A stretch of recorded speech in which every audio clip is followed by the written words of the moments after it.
আসসালামু আলাইকুম প্রিয় দেশবাসী। অনেকে বলে থাকেন ইসলামী আন্দোলন বাংলাদেশের 143টি এ গ্রেডের আসনগুলো কেন পেল না।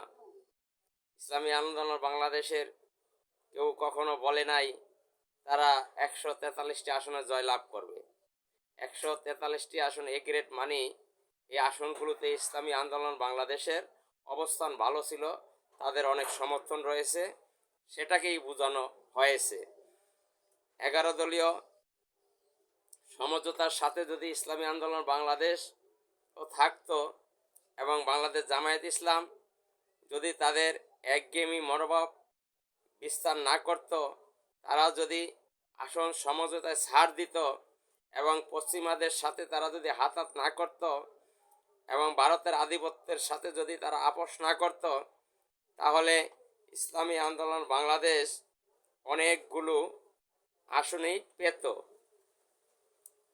নির্বাচনের ফলাফল ইঞ্জিনিয়ারিংয়ের মাধ্যমে ইসলামী আন্দোলন বাংলাদেশের জয়লাভ করার অনেকগুলো আসন ছিনিয়ে নেওয়া হয়েছে। এটার জন্য তীব্র নিন্দা এবং প্রতিবাদ জানাই।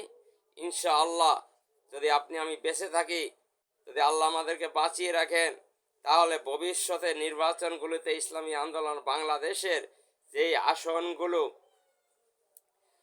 ফলাফল ইঞ্জিনিয়ারিংয়ের মাধ্যমে নেওয়া হয়েছে, সেই আসনগুলো ইনশাআল্লাহ এদেশের জনগণ ফেরত দিবে। ইসলামী আন্দোলন বাংলাদেশকে যারা বলেছিলেন 0.1% সমর্থন, এখন তাদের কথার কি হবে? ইসলামী আন্দোলন বাংলাদেশ যে আসনগুলোতে অল্প ভোটে হেরে গেছেন, এই আসনগুলো যদি সমঝোতার সাথে থাকতো, তাহলে এই আসনগুলো 100% নিশ্চিত বিজয় হইতো। আবার বাংলাদেশ জামায়াত যে আসনগুলোতে অল্প অল্প ভোটে হেরে গেছে, সেই আসনগুলো জয়লাভ হইতো। এই দুটোকে মিল করলে, এই যদি 12 দলীয় জোট তখন থাকতো, তাহলে বাংলাদেশে ইসলামিক সরকার হওয়ার সম্ভাবনা ছিল। কিন্তু জামায়াত ইসলাম ওই সেকুলার পণ্ডিতের কাছে হের মেনে তারা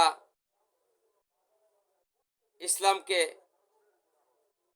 প্রাধান্য না দিয়ে, গণতন্ত্রকে প্রাধান্য দিয়ে আজকে নির্বাচনে তাদের এত ভরাডুবি হয়েছে।